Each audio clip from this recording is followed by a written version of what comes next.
સતત 6 દિવસના ઘટાડા બાદ બજારમાં ખરીદી પાછી આવી. નિફ્ટી લગભગ 100 પોઈન્ટ વધીને 24,750 પર. એચડીએફસી બેંક, રિલાયન્સ, એમએનએમ અને ઇન્ફોસિસે ઉત્સાહમાં કર્યો વધારો. બેંક નિફ્ટીએ ડબલ સેન્ચુરી ફટકારી, જ્યારે મિડ કેપ અને સ્મોલ કેપમાં આજે સારી રિકવરી.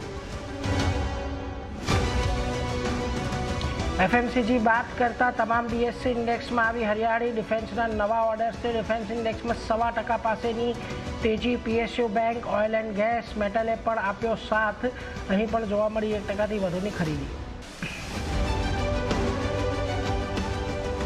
એચયુએલે બીજા ત્રિમાસિકમાં ફ્લેટ ગ્રોથની વ્યક્ત કરી આશા. નબળા એચયુએલ અપડેટને કારણે એફએમસીજી શેરોમાં ઘટાડો. એચયુએલ લગભગ 3% ઘટીને નિફ્ટીનો ટોપ લૂઝર બન્યો.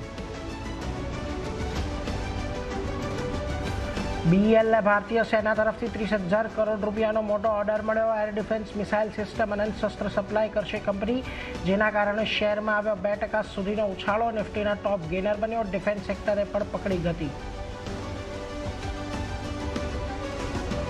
અને આજથી શરૂ થઈ આરબીઆઈની 3 દિવસની મોનેટરી પોલિસી મીટિંગ. બુધવારે જાહેર થશે ક્રેડિટ પોલિસી. વ્યાજદરોમાં બદલાવની આશા ઓછી.